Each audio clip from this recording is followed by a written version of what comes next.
Hi there, Great Couch family. This is Stanley, And this is Otito. and you're on the Great Couch, where we believe that marriage and life really is not black or white, but many shades of gray. And on the Great Couch, we want to explore those different shades to see how they can help improve your marriage, my marriage, and our relationships. We've been on a journey of marital well-being. Last couple of episodes that we've done. So all following this general trajectory on just well-being. And today's episode is community. What part does community play in our A, marital well-being, and B, individual well-being?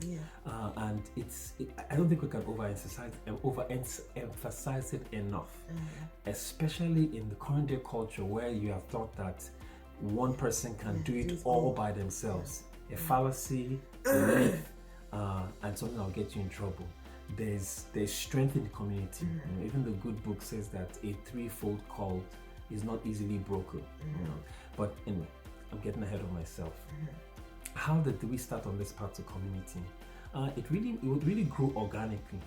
Really, talking within our peers, our colleagues, our contemporaries, discussing challenges that we're having in our relationship with raising kids, even finances. We started to see similar threads amongst all our friends, similar threads, and then we would exchange ideas. Well, this person tried this and that was helping out for them, and then that person tried that. So you know what, I'm going to add that to my tool belt and see if that will help. And we saw results, and so the community started getting birth. And with that, really great couch got started. I was like, you know what, if this is among our contemporaries, perhaps there are many more people having similar struggles. And if you can find, rather than reinvent the wheel, if you can find hacks and cures and practices at work, there you have it. So I remember how comforting and reassuring it was to hear other people's stories, to say, this is so similar.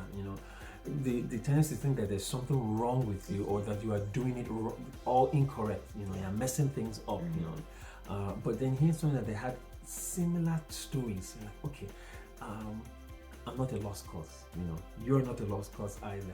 So that's what community does for you. It gives you almost a psychological reassurance that I am not losing my mind.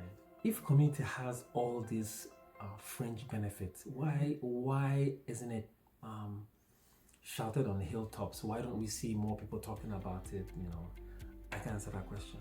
However, I will give these pointers on what we've done to build our community and grow the community that we have. But if it's a place where you are celebrated, you are accepted as you are, typically people that have a history with you and have similar challenges, are in the same space of life, those are places to build your community. Be cognizant of that, watch out for that. Another note one is the idea that communities are stagnant. People come into your life from community, but then those people also have to go and be a source of support for other communities. Those are kind of two things that we struggle with, whereby, this person is going, how do I start forming a relationship with somebody else? But forming the relationship is important. Cherishing it while it lasts is important. You get the message or the learning you can from it and release it to go into the universe, into whoever else they're supposed to be helping. How do you form yours? How do you start yours? It's interesting because where we are right now in terms of the small cell group that we have, we tried to join one, like a small group at church or something, and at the time they didn't have any space, almost like say Jesus and the manger, where there was no space. And so got a couple of people together, and they were like, we're all searching for the same thing, and we found that, and it grew. Trust grew slowly but surely, and then we found our own community. So it might be like that for you, where essentially I'm saying, don't try and rock the boat too much. If you go and they don't have space for you, step back and quietly go to that place. That place might not be for you, but finding community is important. A couple of pointers to watch out for.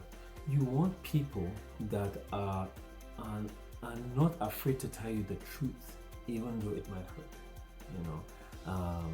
You want people that have gone through what you've gone through, or are in the process of going through what you've gone through, so that they can experience they know what you're going through.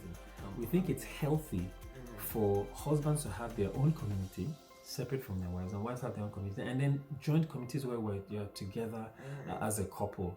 Just it paints a different perspective. You see what other guys are struggling with or other guys are succeeding with, and you're able to emulate that. And when you come back and you present that to your wife, she thinks it's your idea, and vice versa for the ladies. These are things that we have done and we found to be interesting. So just a note of warning: we think it's unhealthy in a marriage when either spouse, either the husband or the wife, tries to isolate their spouse from friends that they have for whatever reason. It should be a decision that spouse comes to. It typically is a sign of control, and it could be a sign of emotional abuse. You want to watch out for that and steer clear of that if you can. Community here today because the voice is not working well. The spring is springing, the pollen is pollinating. So I'm here just listening to, the communal wisdom, right? In that sense. So think about it for yourself, read everything that Sally has said, and think about what are the communities that I'm sitting in that are working or the ones that are not working. And remember that if it's not working, you're free to walk away. Right? Nothing is holding you down. Nobody's holding you down to that.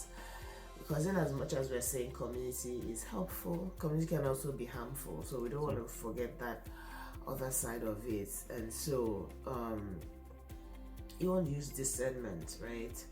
Be community for people. Be part of community. But also know when it's time to step away from somewhere for the good of your well-being, right? In that sense. That's what we have for you for this week.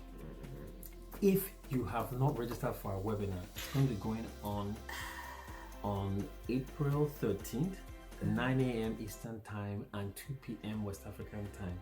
So the link is on here. We'd love to see you there. And from our couch to yours,